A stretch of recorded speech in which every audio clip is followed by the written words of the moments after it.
agendanya adalah kita mengenal lebih dekat tentang perpustakaan Bung Karno, ya. Sudah yang pernah kesini sebelumnya? Berkali-kali berarti. Kelas berapa nih? 3 sampai 6. Kelas 3 sampai 6. Oke, baik, kelas 3 sampai kelas 6. Yang kelas 3 yang mana ini? Halo? Yang kelas 4? Kelas 3 ya. Oke. Kalau kelas 5 mana kakak kelas 5? 2. Kakak kelas 6 atau 3? Kelas 6. Teman-teman tadi sudah ziarah ke makamnya Bung Karno?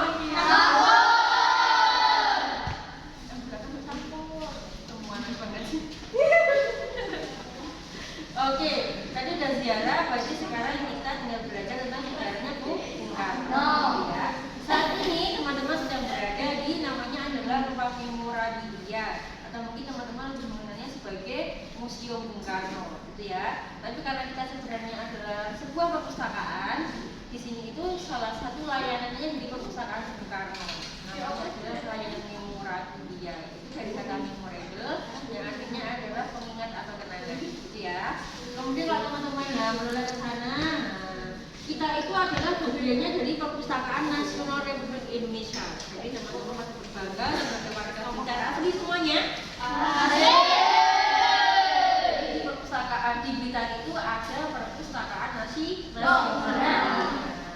Di Indonesia UPT atau unit pelaksanaan teknisnya Perpustakaan Nasional itu hanya ada 2. Perpustakaan Bung Karno di Blitar sama Perpustakaan Bung Hatta di tinggi sana di Sumatera Barat. Kenapa kedua? Jadi memang dulunya dibuat untuk mengenang jasa pahlawannya sang proklamator Bung Karno sama Bung Hatta. Ya, oke. Kita langsung saja ya, teman-teman. Kalian berdiri ke sini semuanya. Nah, jadi ini adalah tulisan tangannya Bung Karno. Tapi ini bukan yang asli ya, aslinya ada di selembar kertas itu, teks proklamasi. Nah ini adalah kita di repro ulang, repro ya. Jadi yang dari kertas kecil itu kita alih mediakan ke kartus yang besar ini, biar kalau ada kunjungan kayak teman-teman di sini, teman-teman bisa lihat langsung tulisannya Pak Karno itu kayak apa, ya. Ada yang bisa baca tulisannya Pak Karno? Kita bareng-bareng aja dulu ya. Nanti yang hafal tak kasih hadiah. Hadiahnya masih ada nggak Kak? Anda kan boleh kasih hadiah sini ya? Oh ya, oke ya kita bareng-bareng dulu aja ya.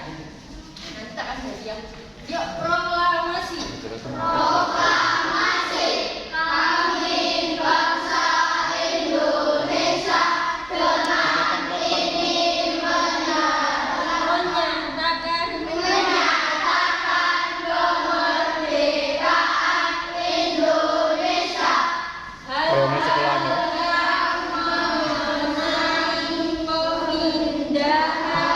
Kekuasaan dan lain-lain diselenggarakan dengan cara sama dan dalam tempo yang sesingkat-singkatnya. Jakarta, 17 Agustus 1945. Wakil bangsa Indonesia. Bisa baca ya. Jadi proklamasi dulu itu masih memakai ejaan lamanya Indonesia.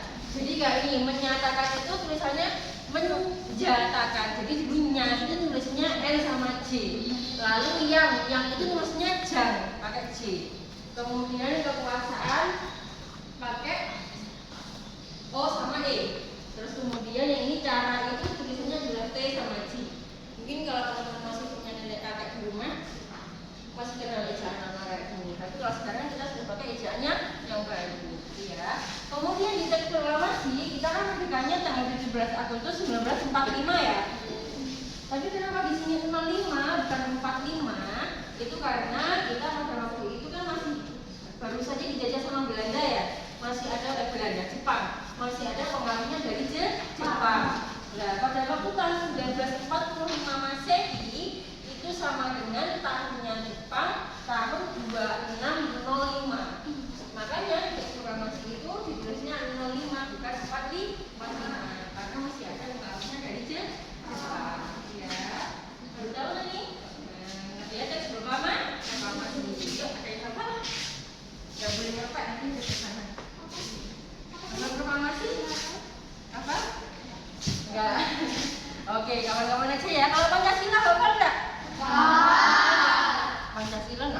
Indonesia dan Duta Pancasila. Sila pertama lambangnya apa? Bintang. Sila kedua? Rantai. Sila ketiga? Benteng. Bukan kepala banteng ya. Sila keempat? Kepala banteng. Kelima? Panggilan kapas. Jadi ini adalah lambang-lambang dari Pancasila. Dibawa oleh burung Garuda di dalam perisainya. Jadi kalau Garuda itu lambang negara Indonesia, Pancasila dasar negara Indonesia. Kenapa ini ada di sini? Karena Pak Karno itu juga berperan penting dalam menggagas lahirnya Pancasila. Jadi Pak Karno itu nggak cuma presiden pertama Indonesia, nggak juga bapak proklamator, bukan hanya bapak proklamator, tapi beliau juga yang menggagas lahirnya Pancasila. Karena apa? Dulu sebelum Pancasila lahir tanggal 1 Juni 1945 ya, diperingati sebagai hari lahirnya Pancasila. Jauh sebelum itu Pak Karno itu banyak merenung di Ende sana. Beliau diasingkan sama Belanda itu di Ende Flores. Dibuang ya, diasingkan itu dibuang. Jadi Pak Karno itu dibenci sama Belanda, makanya dibuang jauh dari Pulau Jawa. Tetapi beliau di sana nggak pernah berputus asa, nggak pernah mengeluh ya dengan kondisi di sana, tapi beliau malah banyak merenung, banyak berkontemplasi. Kontemplasi itu kayak apa ya kalau kita sekarang kayak semedi gitu palingnya. Nah itu akhirnya sampai beliau bisa menggagas 5 sila yang kemudian kita sebut sebagai Pancasila. Jadi itulah Bung Karno. Terus karena itu juga lah makanya bulan Juni di Blitar itu sering diperingati sebagai bulan Bung Karno. Karena apa? Di Juni itu Pancasila lahir, di Juni juga Bung Karno lahir, dan di Juni juga Bung Karno wafat. Gitu ya. Tadi sudah ke makamnya Bung Karno lah. Di sana ada berapa makam? 3. Apa saja? Ayahnya, ibunya, Sama Insinyur Soekarno ya. Jadi memang Bung Karno itu di makam di sana sama orang tuanya. Tapi dulu Bung Karno meninggalnya di mana? Nah, jadi Bung Karno itu meninggalnya bukan di Blitar ya. Bung Karno bukan lahir di Blitar, bukan juga meninggal di Blitar. Lahirnya di Surabaya, meninggalnya di Jakarta. Terus kenapa makamnya bisa ada di sini? Itu atas perintahnya Presiden Soeharto. Jadi Presiden Soeharto membuat surat keputusan presiden itu memutus agar Bung Karno jenazahnya ini dimakamkan ke Blitar. Alasannya salah satunya adalah biar didekatkan sama makam ibunya, karena ibunya itu banyak menghabiskan waktunya di Blitar. Di sana Gebang sana tempat tinggalnya. Pernah yang ada di sana? Nah, ada yang belum ya? Nanti ajak Pak Gurunya di sana ya. Kita ke Istana Gebang Pak. Di sana masih ada ranjangnya Bung Karno, mobilnya, kemudian ruang tamunya dan sebagainya itu masih di setting kayak sama dulu Bung Karno masih ada di situ. Ya, oke ya kita langsung jalan-jalan aja ya biar teman-teman nggak bosan. Di depannya teman-teman ini namanya adalah Rumah Pintar Pemilu Nasional Bung Karno. Di Indonesia rumah pintar ini hanya ada 4, ada di Blitar, di Batu Malang, di Minahasa, sama di Yogyakarta. Ini umumnya apa? Jadi untuk belajar, ini teman-teman yang kakak yang punya 19 tahun, ini tempat untuk belajar caranya menjadi pemilik kita nyoblos. Ya. Kemudian di sebelah sini ya, kalau ada Bung Karno, orang presiden pasti ada wakilnya. Ada yang kenal wakilnya Bung Karno itu namanya siapa? Ayo, tulisannya. Ada yang tahu? Bung Hatta. Ya, jadi ada Bung Karno sama Bung Hatta. Orang yang belum pernah lihat fotonya atau gambarnya, ini dia adalah Bung Hatta. Nama lengkapnya adalah Muhammad Hatta. Jadi kalau ada Bung Karno di Blitar, perpustakaannya juga ada di Blitar. Bung Hatta ini perpustakaannya ada di Bukit Tinggi, tapi beliau makamnya ada di Jakarta. Dimakamkan di Jakarta. Ya. Kenapa kesini perpusnya ada di Bukit Tinggi? Itu karena Bukit Tinggi kota kelahirannya Bung Hatta.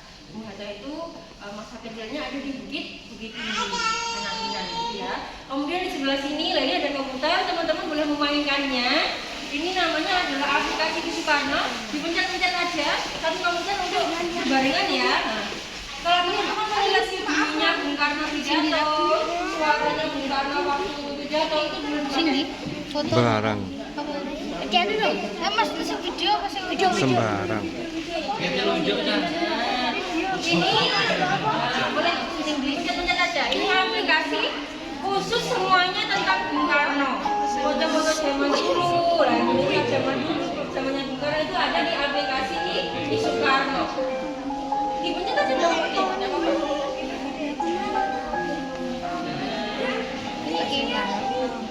Nanti kalian ya sama temennya ya. Bodoh.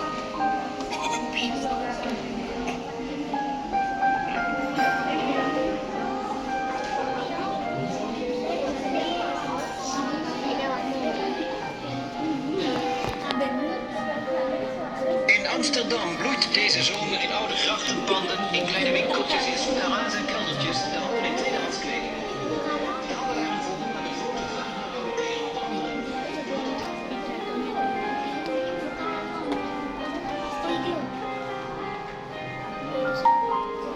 Upin-ipin oleh anak ya upin-ipin. Oke, yuk kita lanjut dulu aja ya. Nanti setelah ini teman-teman boleh main di sini sepuasnya. Ya, ayo jalan. Ikutin Mbak, ayo sebenarnya. Banyak teman-teman ini banyak foto-foto Bung Karno dengan temannya dan koleganya juga pakainya dan sebagainya. Salah satunya adalah ini. Ini adalah momen pertama kali bendera merah putih dikibarkan setelah proklamasi kemerdekaan Indonesia dibacakan. Nah, ini bendera merah putih dikibarkan. Ini siapa? Ini adalah ibu negara kita yang pertama, Ibu Fatmawati, istrinya dari Bung Karno. Tapi ini ibu negara kita yang pertama, tapi beliau adalah istri ketiganya Pak Karno. Gitu ya.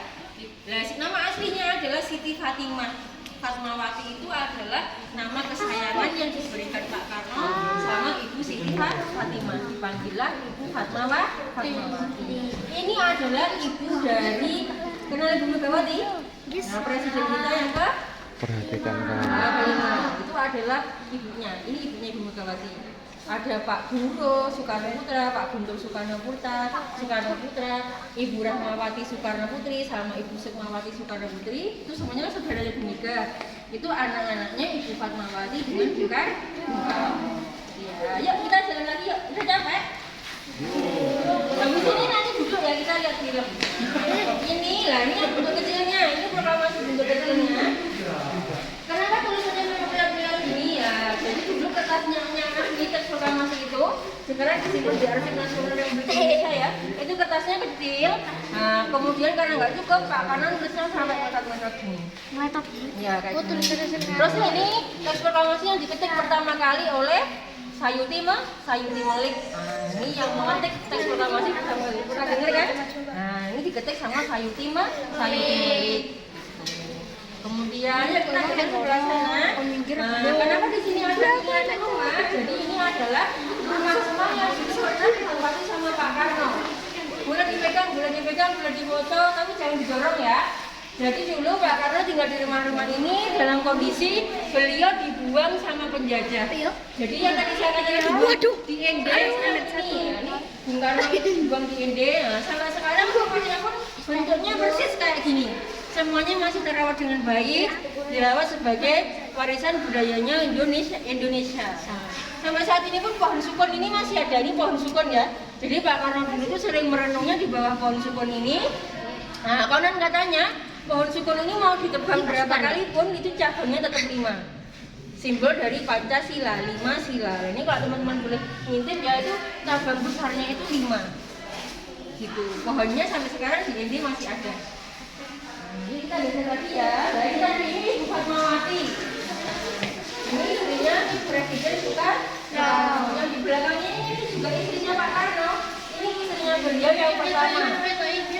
Namanya Ibu Siti Utari. Itu istrinya Pak Karno yang nomor 1. Sama Pak Andri. Nah, yuk geser lagi sebelah sini. Lah, yang ini namanya apa? Bukan bagi harta karun ya. Ini adalah koper ya. Jadi Pak Karno dulu kemana-mana bawa koper yang besar ini buatan asli Jerman, beratnya kurang lebih 7,36 kg.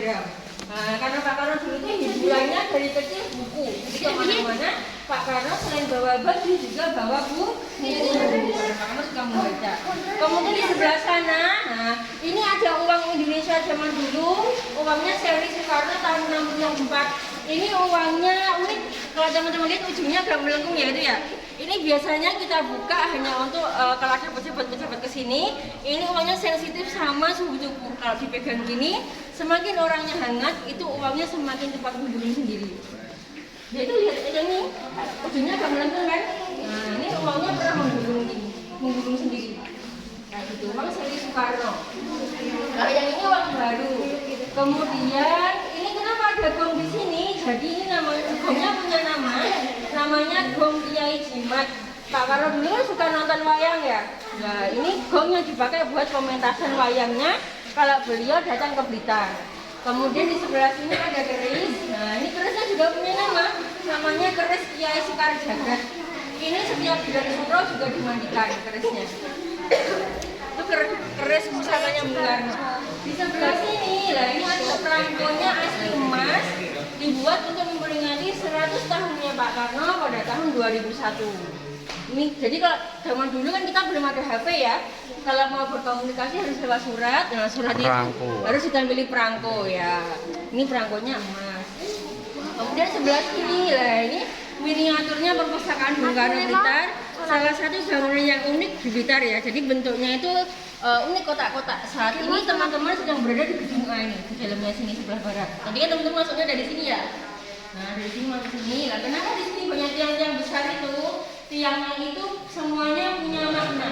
Jumlahnya ada 21 buah, lurus dari selatan ke utara sini, lurus sama makamnya Bung Karno. 21 itu simbol tanggal wafatnya Bung Karno tanggal 21. Tingginya masing-masing tiang itu tingginya 6 meter. 6 itu simbol dari tanggal lahirnya Bung Karno tanggal 6. Sekaligus 6 mewakili bulan ke-6 kita bulan Juni, bulan kelahiran dan wafatnya Bung Karno. Lalu tadi teman-teman lihat patungnya Bung Karno sedang apa? Sambil baca buku. Jadi Bung Karno baca buku lah. Itu ada maknanya juga. Itu beratnya 8 kuintal. 8 itu simbolnya bulan Agustus, bulan kemerdekaan Indonesia. Lalu tadi teman-teman mau ke makam naik tangganya banyak ya. Naik tangganya itu ada yang itu enggak? Ada ya. Itu jumlahnya 17. 17 itu simbol tanggal kemerdekaan Indonesia. 45-nya di mana? Ini di timur kolam tadi ada relief ya. Reliefnya dari utara ke selatan itu menceritakan Pak Karno dari lahir sampai proklamasi itu panjangnya 45 meter. Simbolnya dari tahun kemerdekaan Indonesia tahun 45. Jadi perpustakaan Bung Karno ini dibuat benar-benar untuk mengenang dari Pak Karno. Ya. Kita geser lagi sebelah sini. Ini bajunya Bung Karno. Namanya kemeja Aro. Jadi pada waktu ini Bung Karno senang banget karena dulu itu Pak Karno kan berjuang presiden yang miskin ya. Beliau nggak bisa beli baju yang bagus. Dulu beli baju itu yang kainnya benar-benar jelek. Ya lanjut Pak Yusuf. Ya. Ambutan mana? Ambutan mana?